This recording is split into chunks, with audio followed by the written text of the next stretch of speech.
Hi everyone, welcome. Now we're going to do a little sun salutation practice. So if you only have about 5 minutes to practice, sun salutations are the way to go. I'm going to start with a really nice, easy beginner version just to show you a variation if you need it. And then I'm going to move on to versions that if you feel warmed up enough, you can join in with me as well. Okay, so the point here is to channel the energy of the sunshine and to lift the heart, lift the spirits, and stay grounded at the same time. Okay, so let's practice together. So come to the front of your mat or your practice space if you're just on the carpet. If you are beginning with the sun salutation, or if you have any back injuries or tight hamstrings, something like that, you might want to use blocks for this.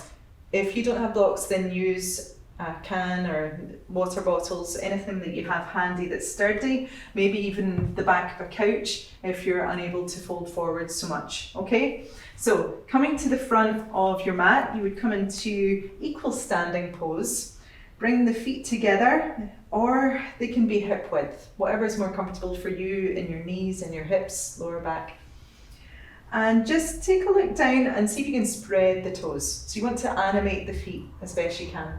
Spread them nice and wide. They might not want to move, but just ask them kindly, and then press the feet into the floor. Okay, think about the center of the heels really dropping down into the floor surface, maybe even beyond the floor. And that should encourage a sense of strengthening in the legs and really encourage a sense of feeling very grounded in through the feet. Okay?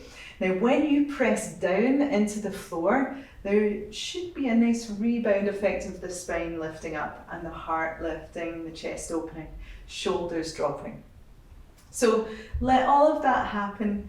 Feel like you're connecting to a central line in the torso. So the very center of your body, you're imagining this plumb line reaching all the way up from the center of the pelvis to the crown of the head. Okay, so just feel like you're elongating that line. Drop down into the shoulders, drop the hands down, and listen to the breath. So your breath should flow in easy, in and out through the nose.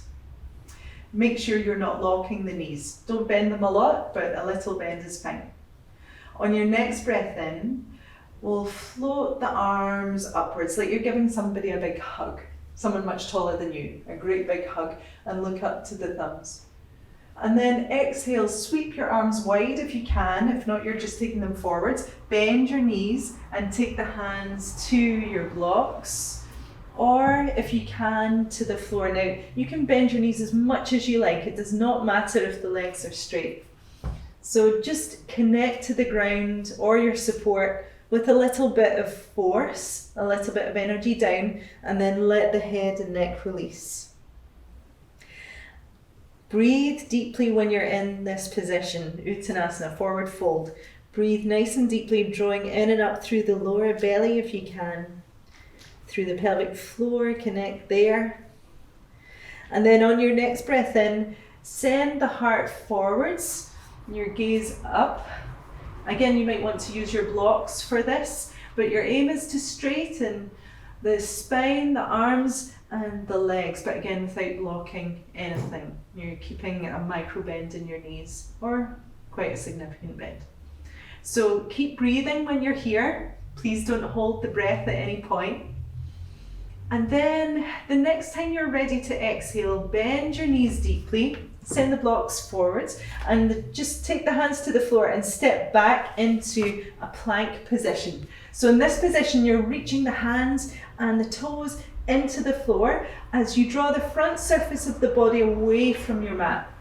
Okay, your neck is still long, you're not hunching the shoulders up, you're keeping the neck long, breathing deep. And whenever you need to, you're bringing the knees to the floor. Okay, point the toes, take another inhale, and then when you're ready to exhale, lower the body to the ground. So bend your elbows with control, you're sending the thighs down, the hips down, and the heart down. Okay, now when you're here, Take another inhale as you begin to peel the chest away from the floor. Just a little. Baby cobra. And then exhale, take it down. And again.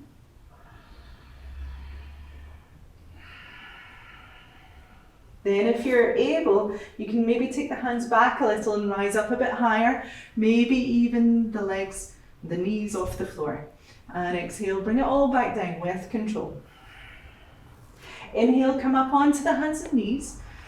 And then exhale, tuck your toes under, send your hips up and back. Come on into downward facing dog. So spread the fingers, spread the toes again if you can. You're welcome to bend one knee and press the opposite heel to the ground. If down dog is not an option for you, or if you're starting to feel fatigued, just bring the knees to the floor, keep the hips above the knees and lower the forearms down, take puppy dog pose. Okay, and the head comes down. Okay, so we stay there for about 5 breaths and then you can bend the knees and step your feet forwards. Take an inhale here. Maybe the hands are on the floor or on your blocks as you lift the heart up for half forward fold.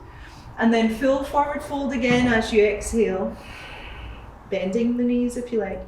And a deep breath in as you come all the way back up to standing. So the inhale just propels the hands upwards, the spine goes long. Exhale, samastitihi, which is equal standing pose. So we'll do one, we'll flow right through it. Inhale, lifting up. Exhale, forward fold. Release the head and neck. Remember all your options in the first one. Inhale, lift the heart up. Exhale, take the feet back.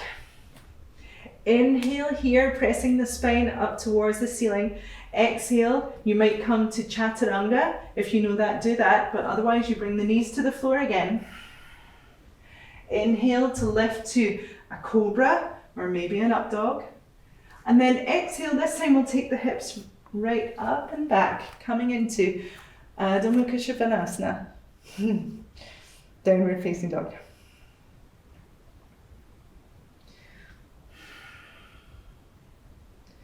Okay. Gonna do that one again.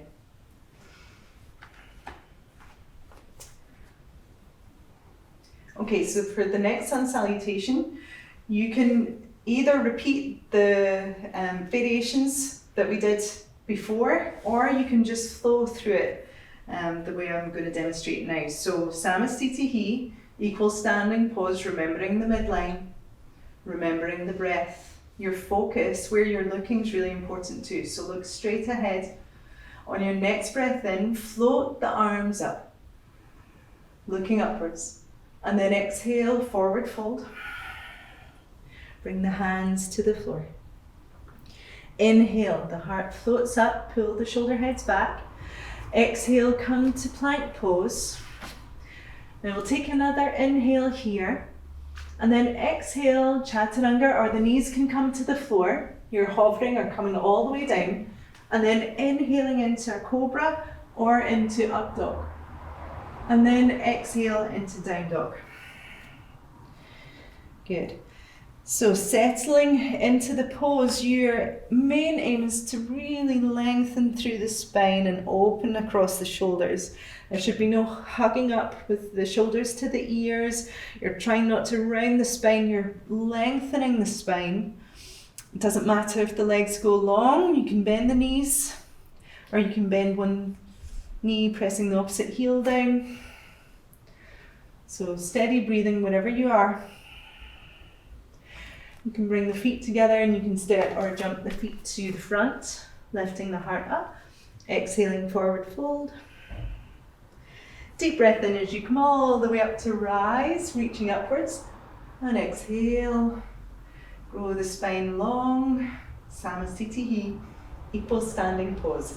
And repeat as you like, but please take rest after. Thank you. Namaste.